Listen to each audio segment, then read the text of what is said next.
మీరింకా డబ్బు సంపాదించడానికి స్ట్రగుల్ అవుతున్నారా? ప్రతిరోజు మొబైల్ యూజ్ చేస్తున్నా ఇన్కమ్ రావడం లేదా? అయితే ఈ వీడియో మీకోసం. ఇప్పుడు ఏఐ వల్ల ఇంట్లో కూర్చుని మొబైల్‌తోనే డబ్బు సంపాదించడం చాలా ఈజీ అయిపోయింది.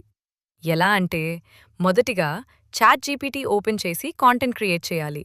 అది బ్లాగ్ కావచ్చు, ఇన్‌స్టాగ్రామ్ క్యాప్షన్స్ కావచ్చు, లేదా యూట్యూబ్ స్క్రిప్ట్స్ కావచ్చు. తర్వాత ఆ కాంటెంట్‌ని అట్రాక్టివ్‌గా మార్చడానికి క్యాన్వాలోకి వెళ్లి థంబ్‌నెయిల్స్, పోస్ట్స్ లేదా సింపుల్ డిజైన్స్ తయారు చేయండి. ఇప్పుడు థర్డ్ స్టెప్ చాలా ఇంపార్టెంట్. మీరు క్రియేట్ చేసిన ఈ కాంటెంట్ లేదా డిజైన్స్‌ని ఫైవర్‌లో గిగ్‌గా పెట్టి సెల్ చేయాలి. అక్కడ క్లయింట్స్ మీ వర్క్ చూసి ఆర్డర్స్ ఇస్తారు. మొదట్లో చిన్న అమౌంట్ అయినా ప్రాక్టీస్‌తో మీరు రోజుకు రూ. 500 నుంచి రూ. 1000 వరకు ఈజీగా ఎర్న్ చేయగలరు. కానీ ఒక విషయం గుర్తుంచుకోండి, ఇది మ్యాజిక్ కాదు. కన్సిస్టెన్సీ ఉండాలి, డైలీ ప్రయత్నం చేయాలి, స్కిల్స్ ఇంప్రూవ్ చేసుకుంటూ వెళ్ళాలి. మీరు నిజంగా ట్రై చేస్తే డెఫినెట్లీ రిజల్ట్స్ వస్తాయి. ఇంకా ఇలాంటి AI earning tips, online income ideas తెలుసుకోవాలంటే మా ఛానల్ని ఫాలో అవ్వండి.